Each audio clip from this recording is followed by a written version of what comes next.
Good morning, members. I hope you're well. Sam here. It's currently Friday morning, and what an absolute glorious morning this is looking like it's going to be. We got highs of 23 degrees today, and also it was really warm from first thing this morning, which is great news, which is good growing conditions, good growing weather, which is probably the first time this year that has happened as early as we've wanted it to. So fingers crossed that lasts and we get some real good growing conditions. And also we got a bit of rain forecast Saturday night into Sunday morning. So hopefully that is really going to kick everything off. Looking ahead at the forecast though, next week, I think it's Thursday, we got highs of 8 degrees, which is not ideal. So we're still in that fluctuating period, and I'm hoping the forecast will change the closer we get, and fingers crossed this warm weather and this growing weather will continue.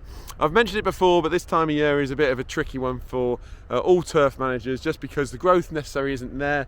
Also the wind, it's been so windy, which really dries the surfaces out, really crisps up that surface. So this time of year, quite often, more often than not, you're using a lot more irrigation this time of year than you would do maybe in the height of a season potentially, just because not only are you getting decent UV rays in the middle of the day, but you're also getting that wind that just dries everything out.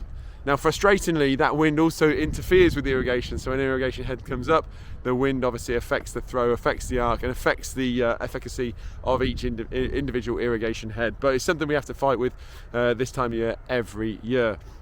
To put things into perspective, at this point last year, we had used 7,300 cubic metres of water.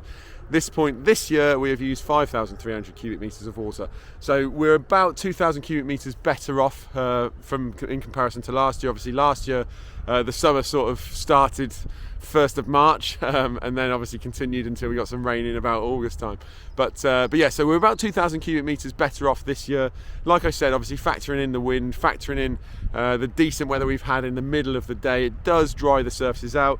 As an example, we've been putting a full cycle on, which is 2 mil across every surface, including the fairways. So for us to have only used 5,300 to this point, it's not too bad in comparison to last year. But fingers crossed this rain comes this weekend and just settles everything down, and this wind hopefully will stop in the not so distant future.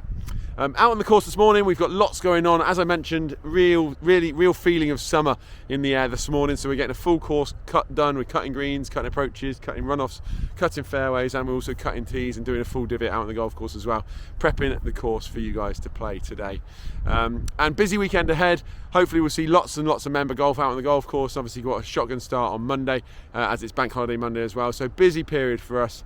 And then yeah, on to next week. But I hope everyone's well, hope everyone enjoys this weather. Let's all keep our fingers crossed that this decent weather will continue and the temperatures will stay where we want them to into next week. And that's really it from me. I hope everyone's well, enjoy your golf, and we shall see you on the golf course.